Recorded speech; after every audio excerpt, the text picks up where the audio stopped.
atabaki Mtume Muhammad sallallahu alaihi wasallam, khatamun nabiyyin, mwisho wa mitume. Maana ni mwisho wa kiongozi ambaye maongozo yake yanaendana na zama. Kila zama zitakazokuja mambo yake yataendana tu na Mtume Muhammad sallallahu alaihi wasallam.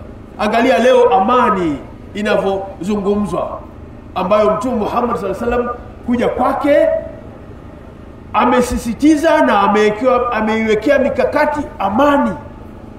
Angalia uaminifu. Kazi ya kwanza aliyoifanya alikuwa mwaminifu yeye mwenyewe. Angalia uaminifu unavyofanya kazi mpaka kesho. Mtu asiyekuwa mwaminifu hana mtaji. Uaminifu ni mtaji. Na hasa nyinyi kizazi kipya mnafikiri kwamba ujanja ndio mnafika. Hamfiki.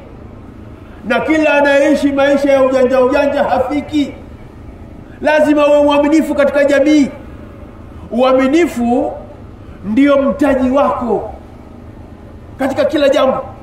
Unakopesheka ukiwa mwaminifu. Ukiwa mwaminifu unakopesheka popote. Ukiwa mwaminifu unaaminika. Unaweza ukaenda kumdhamini mtu akadhaminika kupitia wewe na uaminifu wako. Unaweza kuwa una shida, uaminifu wako ukawa ndio mtaji wako. Uaminifu mpaka kesho hautaacha kuwa uaminifu ni mtaji, hautaacha kuwa uaminifu ni kivutio, hautaacha kuwa uaminifu unakupeleka kwenye amani ya kuishi katika maisha yako. Mpaka kiyama kitasimama bado mtume ni kiongozi, ni khatamun nabiyina.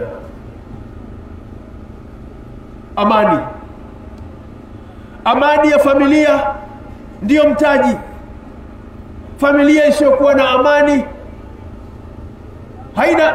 haina faida kwa chochote. Ukitaka kwenda kuoa kwa familia nyingine, shida nani wamekuja hao? Hao usipeleke mtoto wako. Amani familia, amani ya nchi ndio inaleta wawekezaji. Nchi inakuwa kiuchumi kwa amani iliyoko kwenye nchi hiyo. Na ndio aliyosisitiza Mtume wetu Muhammad sallallahu alaihi wasallam.